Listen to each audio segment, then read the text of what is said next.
Hello, hello. How are you today? We are live. It is so good to see you. If you are coming on here live with me this morning, say hello because we're friends and stuff. And if you are joining me watching this later, I'd also love you to say hello. I love to see you. I love to connect with you. How are we doing today?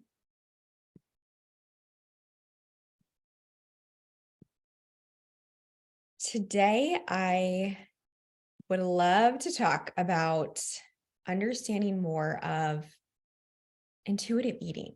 Like, what does this even mean? What does it mean to eat intuitively?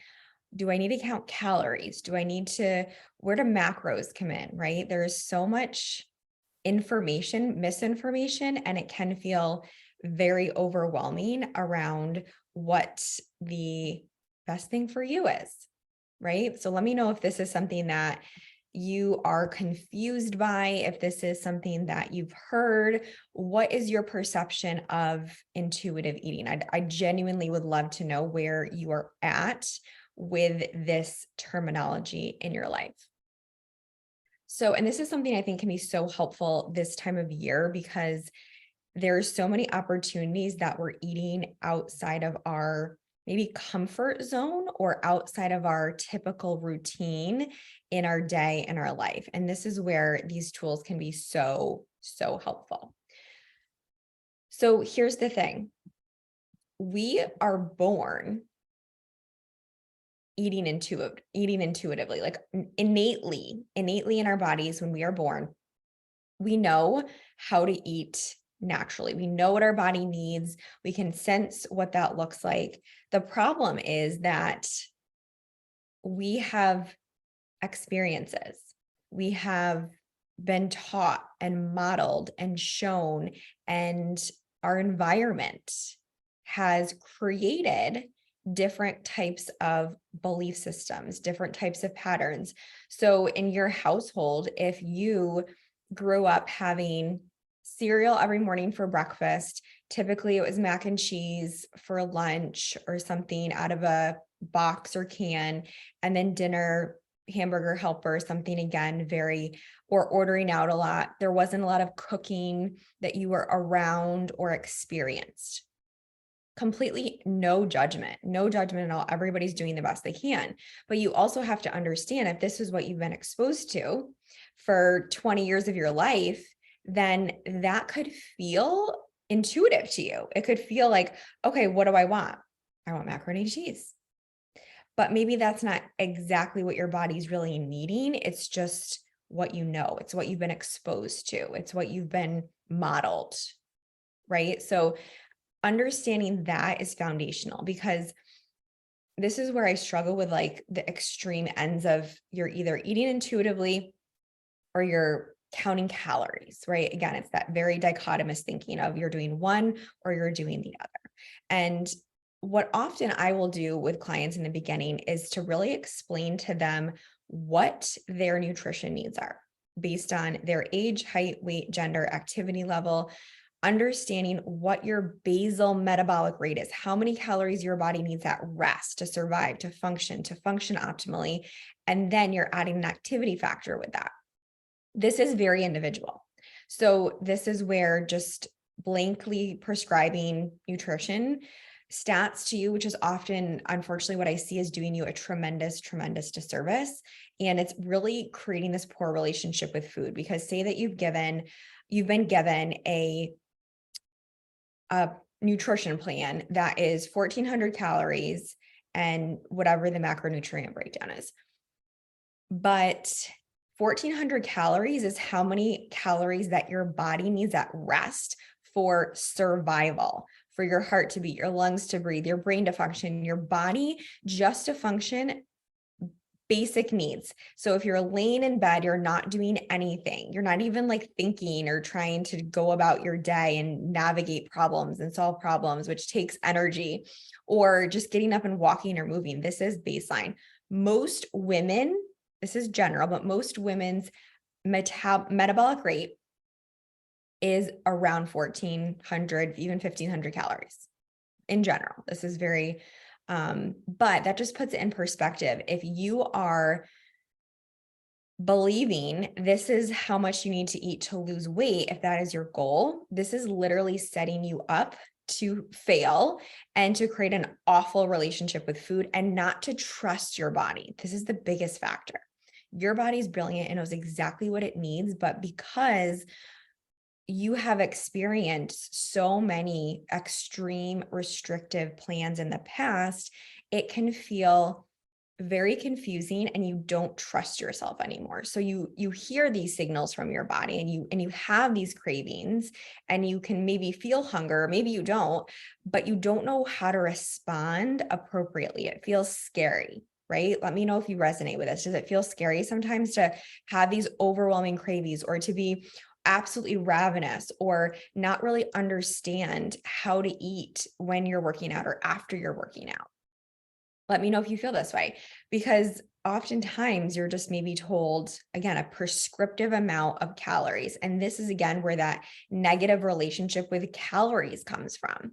This is where you're shown to just count calories, but then if you eat more calories than you're prescribed or given, then you feel bad and you feel like you failed. And then you just go crazy and eat everything in sight because A, you're hungry, and B, you don't know what to do because you feel like you can't stick with it, right? These are real feelings. These are real normal feelings. And this is why the dieting industry is so lucrative, because it is one of the few things that people continue to buy into after failing over and over and over again. Like, how wild is that, right? So in the beginning, I really explained to people what their needs are, why, what our body needs to function optimally.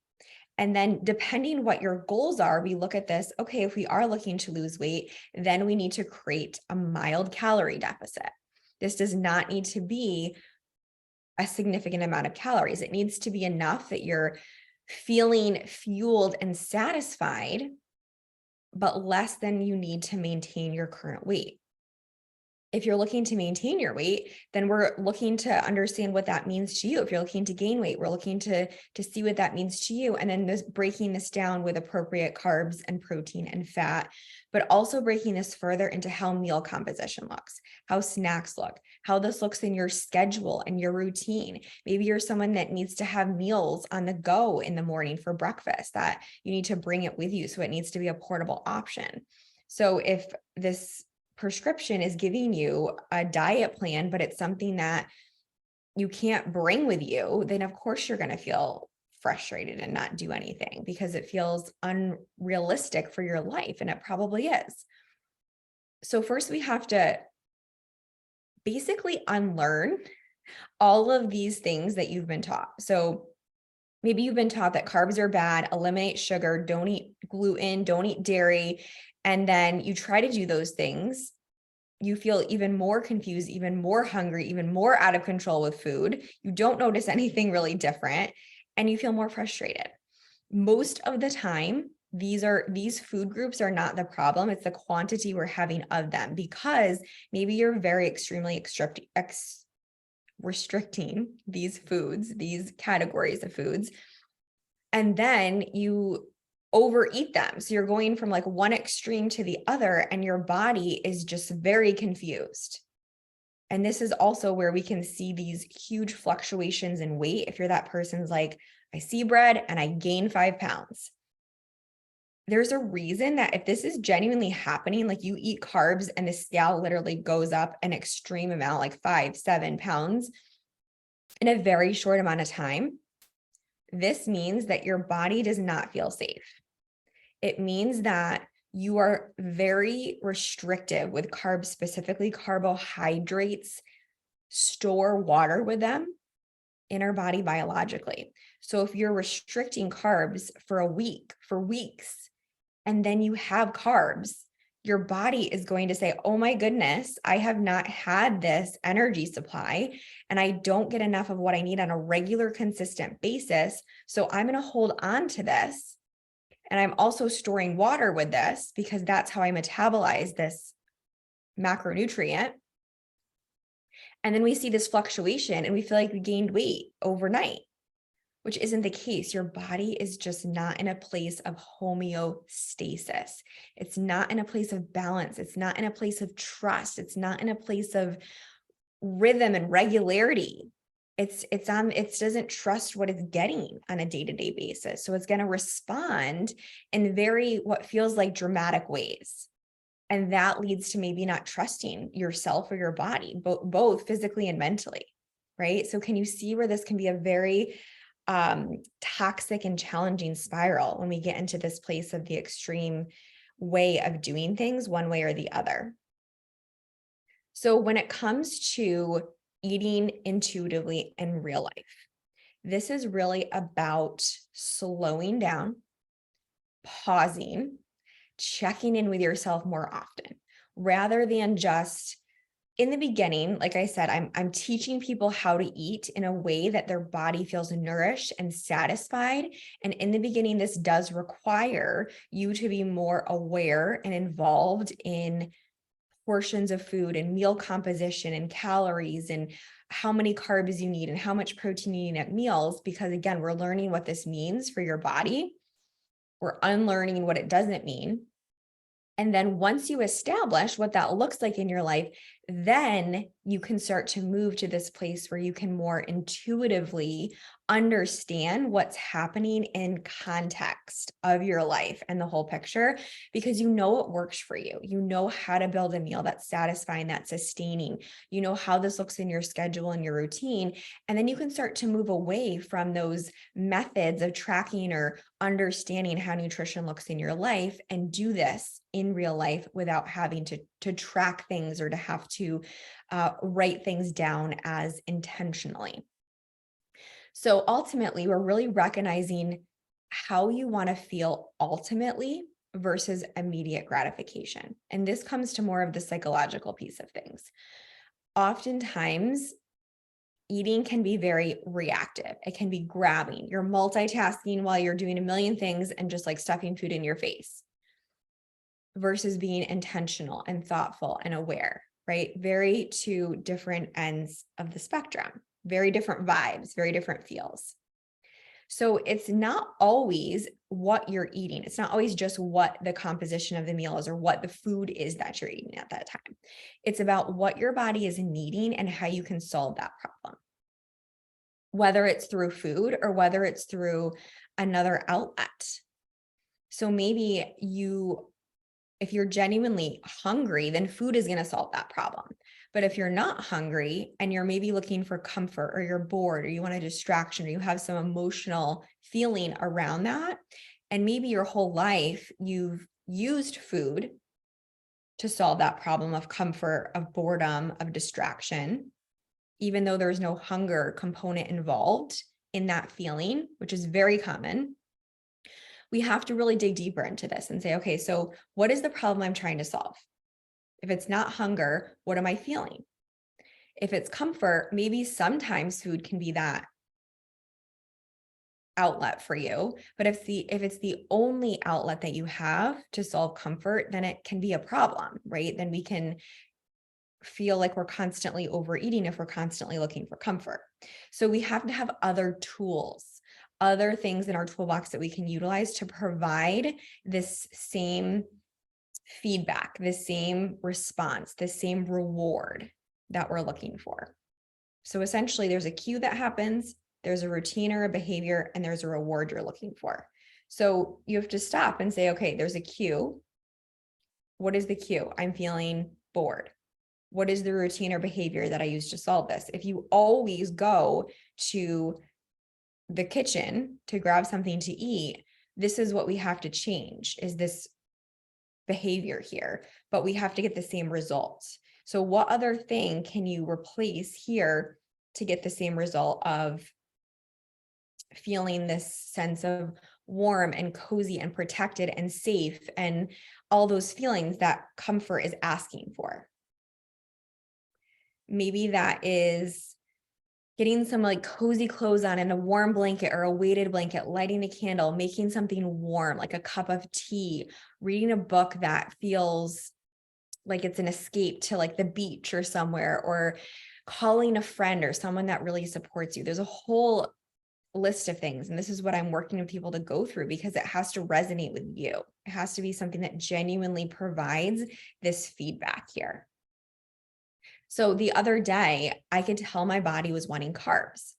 And I really learned over years and years of practicing this and paying attention more is listening to these cues more often versus just pushing it, ignoring it, and not addressing the problem.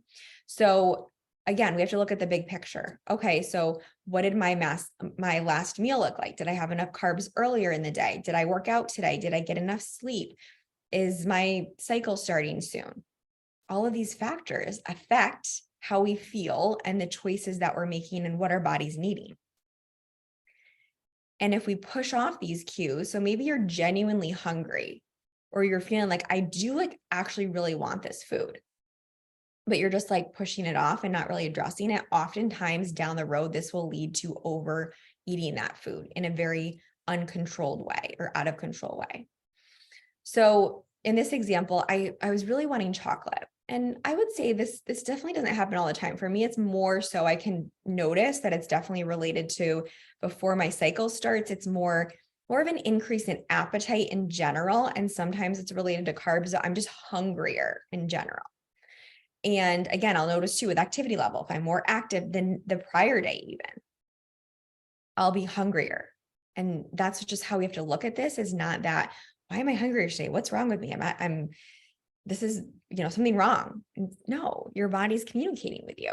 So so I wanted chocolate, but I didn't want like a piece of chocolate, like hard chocolate. I wanted more of like a warm, melty chocolate, but I didn't really want cookies. That was like too sweet. It was just like too much at once. So I made chocolate chip pancakes with a glass of milk. So I had like the chocolate that was warm, but I also had it with other foods that were like carb dense, and the milk, which had some protein. It had all those components together was exactly what I needed. So I really want you, when you're wanting something, like, what is it really that you're wanting? Like the texture and the temperature and the flavor and the experience of that. And when you provide that to yourself in a meaningful way, it's exactly what you need, and you don't have to perseverate on it, and you just move on. So this is exactly what happened. I made this for myself. It is exactly what I needed. And then I was able to move on, and I felt really good. I felt satisfied. I had a workout later in the day, which is just such a different experience, where if you're going through your head, chocolate's bad, pancakes bad, I can't have carbs. And then you just like don't have that, but you're still like genuinely, it's just like this whole mind game. And sometimes it's not hunger. Sometimes it's not really the food that you're wanting. It's something else. So oftentimes we push off these cues and deny ourselves what we really want. And then we end up out of control, like stuffing our face with this food and just feeling completely awful, right? So when we can understand what's happening from a biological level, what our body's needing, how we can respond appropriately, it releases this control over foods. So my point is that sometimes eating intuitively is having the cupcake because you genuinely want it. Sometimes eating intuitively is ordering pasta at dinner, even though everyone else, I had this right now. It's not ordering pasta at dinner, even though everybody else is, but you order the fish because that's genuinely what you feel like, even though everyone else is eating pasta. Or sometimes it's eating more vegetables. Sometimes it's eating more dessert, right? Do you see how there's no right way? It's not always just eating healthier foods. You have to really respond, because of course, dessert is always going to sound good. But when you start to pay more attention and give your body more of these nutrient dense foods regularly on a regular basis, you're giving your body what it needs to function well. You start to crave those foods also. You actually will crave vegetables or fruits or protein or things that you're like, if I could, I would just eat cookies all day and ice cream and be fine. Maybe for a little while you would, but I promise you over time, your body will start to actually desire and want the better food options because it genuinely needs these things to feel good and to survive. And this is where the journaling platform that I use with my clients is so helpful. I've never found anything that's as thoughtful in the way that we're looking at nutrition, because it's not just about calories and macronutrients. These things are important, but it also is related to the time of day we're having our meals, the length of time that we're eating between meals, how you felt throughout the day, what your hunger level was before and after the meal. If you still felt hungry after the meal, why? What was missing there? Did you work out that day? Did you get enough sleep and rest? Did you have enough during the day? Did you drink enough water? Was your activity less or more that day? All of these things impact nutrition, not just calories and macronutrients. So during your experiences in these coming weeks, choose the foods and drinks that you value from these occasions and leave what you really don't love. This is not the last opportunity that you will have these foods or drinks again in your life. I give you full permission if that's what you need. Oftentimes, this is what people need in the beginning, is just permission to have these things. Because for so long of your life, you've been told you can't have cookies, you can't have chips, you can't have soda, you can't have blah, blah, blah, whatever it is. And then you go to your friend's house and you eat all of it. It's just like when you were growing up, right? You didn't have this food at your house because it was bad, it was off limits, and you go to your friend's house and you go crazy. This happens as adults too, right? You go to these holiday parties and you don't have any of these things ever. And then you just feel like, oh my goodness, I got to get it in all now, that Last Supper mentality, because I'm not going to be able to have this again. What is really going to nourish you mentally and physically? Slow down and enjoy the moments of your life. This sounds simple, but it can be so hard to apply if you've had this poor relationship with foods for so long. And this is exactly what I'm helping people see in their own lives in a way that makes sense for them. So I'd love to know if that was helpful for you guys. I just thought that would be it's so important to really understand what this means, because we hear these words so much. Just eat intuitively, you'll be fine. You can have whatever you want and, everything will be great. But it's like, what does that even mean? Right? So we can find this, again, beautiful middle ground, this intentional space, giving your body what it needs while being able to enjoy the things that you genuinely love and that you value in your life in a way that feels nourishing and supportive also. So I hope that was helpful. I'm just looking here. Okay. I hope that was helpful. Let's see. End of the month, I just want to remind you, we have our masterclass coming up, and I'm so excited to walk through this together with you. It's going to be really powerful, like using the energy of those last 2 days of the year, but really identifying what you want for yourself, what you want for your life. And this is the foundational piece of making change that lasts, right? Because I was just talking to a client about this. She's like, I thought for so long that I should just get the house and get married and, have kids and do all these things. And she's single. And she's like, I don't even really want that now. And she's in her late 30s and she's, realizing this. And so it's just understanding what do you really want? Who are you? What do you want? What does that mean to you? And creating clarity around what that looks like is the first step. Because do you really want to lose 20 pounds, or do you just want, not even just, but do you actually want to look at yourself in the mirror and say, wow, you look really good. You look really hot, and feel good in your clothes and have the confidence to show up in your life more fully? Does that really have to do with 20 pounds, or does that have to do with taking care of your body better and making more supportive choices? And some of the weight loss is the side effect of that. So super, super important to understand that. Okay. I hope you have such a good rest of your Sunday. If you have any questions or feedback, I love to hear what you're feeling from this conversation today. I will see you guys soon. Bye.